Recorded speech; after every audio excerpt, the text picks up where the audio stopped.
Administration's resolutions. And I'd like to point out that I'm pleased they contain bipartisan language from the 115th Congress that prohibits elected officials from benefiting from federal leases.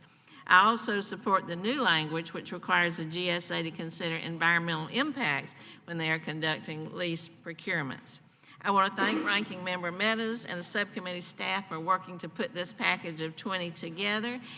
Included in here are a lease for the FBI field office in Las Vegas, a lease for the Centers of Disease Control in Congressman Johnson's district in Georgia, and a lease for the Army Corps of Engineers in Congresswoman Napolitano's district in Los Angeles.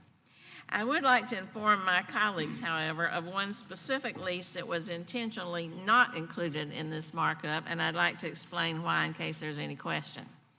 In January of 2018, GSA submitted to this committee a prospectus for a lease of up to 104,000 rentable square feet for the Department of Agriculture's National Institute of Food and Agriculture that's located here in Washington.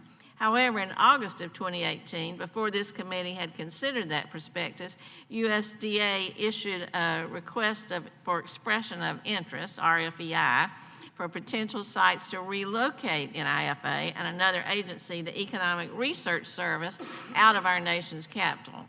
USDA issued the site selections process without a clear determination that the agency had any legal authority to conduct the procurement to move these two agencies.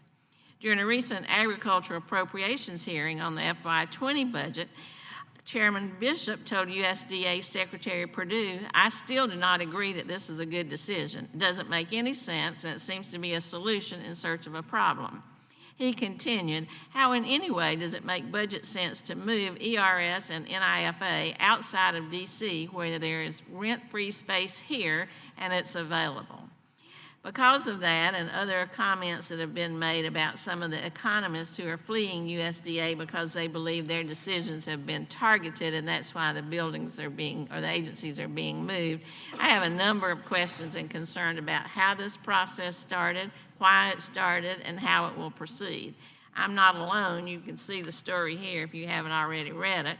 The Inspector General of USDA is also reviewing this process and examining some of the same questions that I raised. So we wonder, is this some kind of political retribution against the federal employees at this agency because they don't like their decisions? Maybe that's the case. It's just important that we have all the information in front of us. We need clear information about what their plans are, what's GSA's role, what's the timetable for any moves, and any supporting analysis so that we can perform our oversight responsibilities effectively. That would include any new leases, overstays of current leases, or any decisions that are related to these agencies. We want to be sure they're made in a transparent manner and are in the interest of the American people. So I'm hopeful that we'll be able to get these answers and we'll be able to proceed with the important work of this committee. But until that time, we're not moving that particular resolution forward. With that said, though, I do support the 20 that are before you today, and I urge passage of those. I yield back. I thank the gentlelady for her statement. Now recognize